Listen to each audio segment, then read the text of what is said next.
আসসালামু আলাইকুম। ফেসবুকে দেখতেছি আমাদের গ্রামের যে নৌবালিশাটা আছে, নৌবালিশা উরুস, এটা প্রচারণা চলতেছে 25, 26, 27 এই 3 দিন ব্যাপী এই নৌবালিশাটা হইব। একটা কথা আছে না যে আমরা আল্লাহ হিসাবে মানি ঠিকই, কিন্তু ইলাহা হিসাবে মানি না। যদি ইলাহা হিসাবে মানতাম তাইলে তো এটা আমরা করতাম না। এই নৌবালিশায় যে 3 দিন হয়, এই 3 দিনে এমন কোনো অপকর্ম নাই যেটার বিরুদ্ধে হয় না। আপনি দেখবেন এটার মেরে অনেক মানুষ সেজদা করতেছে, সেজদা করে তার যা যা প্রয়োজন ওই মাজারে চাইতেছে। যে জায়গায় আল্লাহ বলছে যে আমার আর বান্দার মধ্যে কোনো তৃতীয় ব্যক্তি নেই, বান্দার কোনো প্রয়োজন হইলে ডিরেক্টলি আমার কাছে চাইবো, আমি আল্লাহ দিব।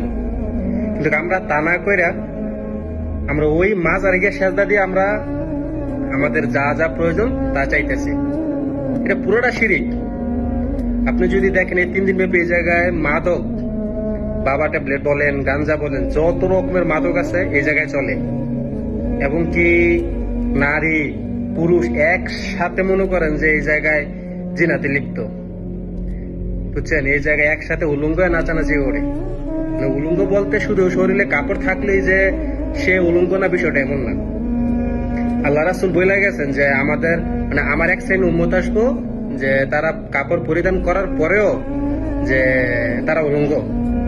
বর্তমানে ওইটাই আমরা দেখতেছি।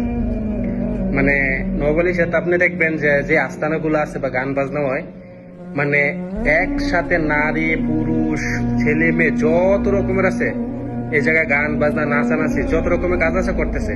কেউ চোখের জিনা করতেছে, কেউ অন্তরের জিনা করতেছে, লিপ্ত, জিনাতে লিপ্ত। খালি সরাসরি যে জিনাতে লিপ্ত হইলে ওইটারই জিনা বলে, বিষয়টা এমন না। জিনা অনেক রকমের হয়, তার মধ্যে যেমন অন্তরের একটা জিনা, চোখের একটা জিনা।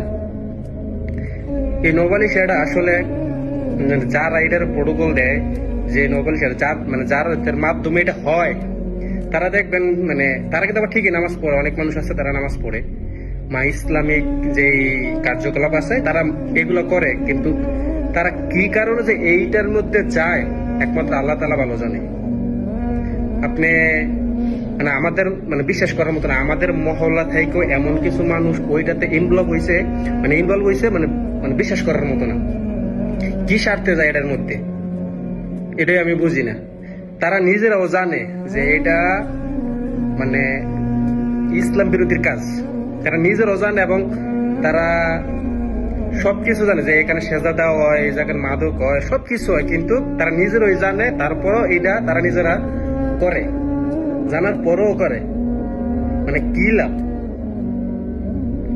নৌবালিশা ভালো ছিল না খারাপ ছিল না আল্লাহর ওলি ছিল সেটা আমার দেখার বিষয় না। আমার কথা হইলো নৌবালিশা মারা গেছে, শেষ, তার এই দুনিয়ার জিন্দেগি শেষ, সে চলে গেছে।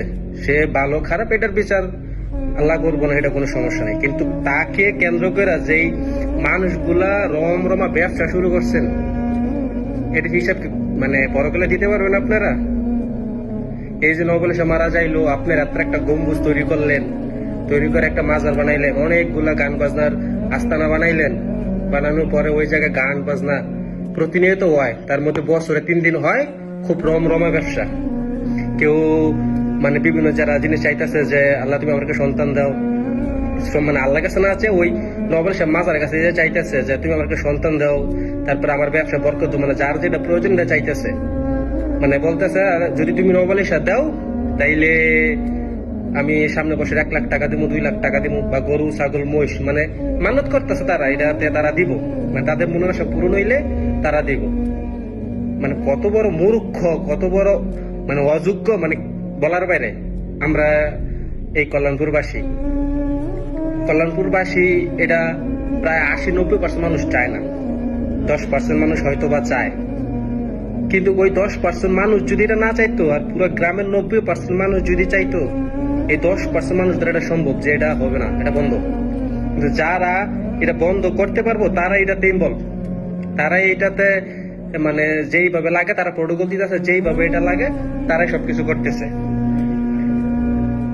আমার বুঝে আসে না, তারা একজন মুসলিম হইয়া এমন ইসলাম বিরোধী একটা কাজের মধ্যে তারা সাপোর্ট করে এবং তারাদের সর্বোচ্চটা দিয়ে এটা মেরে কিভাবে এটা করা যায় ওইটা করে। মানে আল্লাহ মাফ করুক, আপনার যদি আমার ক্ষমতা থাকতো ওইটার আমি মিসাইল মেরে দিতাম।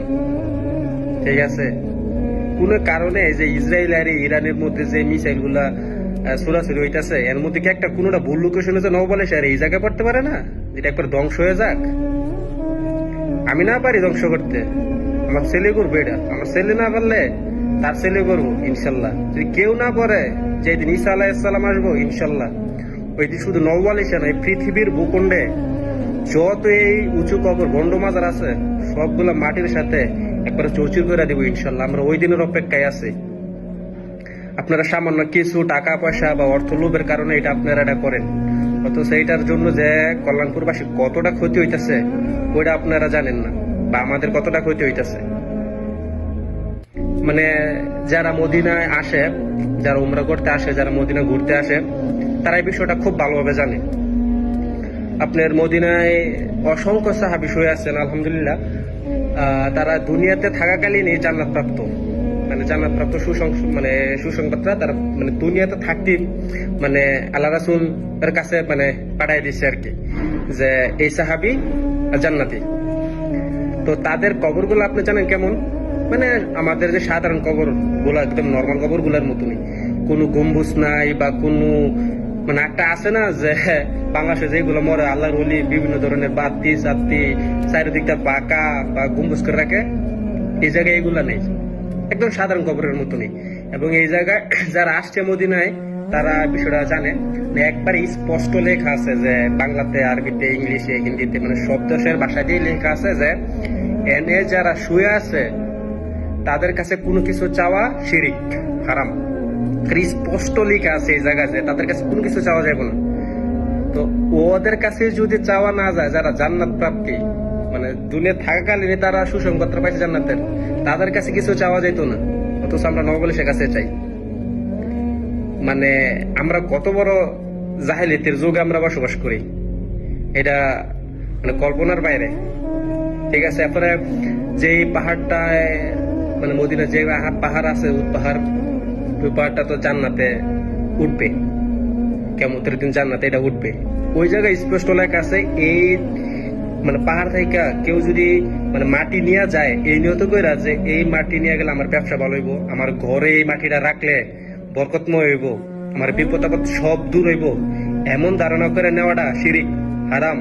এটা স্পষ্ট লেখা আছে, অথচ আমরা ওইগুলাই করি এবং লিপ্ত থাকি।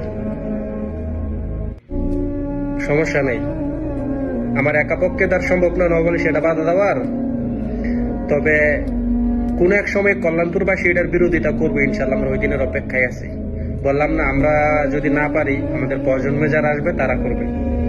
তারপরেও যদি না পারে, ঈসা আলাইহিসসালাম যেদিন আসবে ওই দিন আর ঈসা আলাইহিসসালামের সামনে কোনো মানুষ দাঁড়াতে পারবে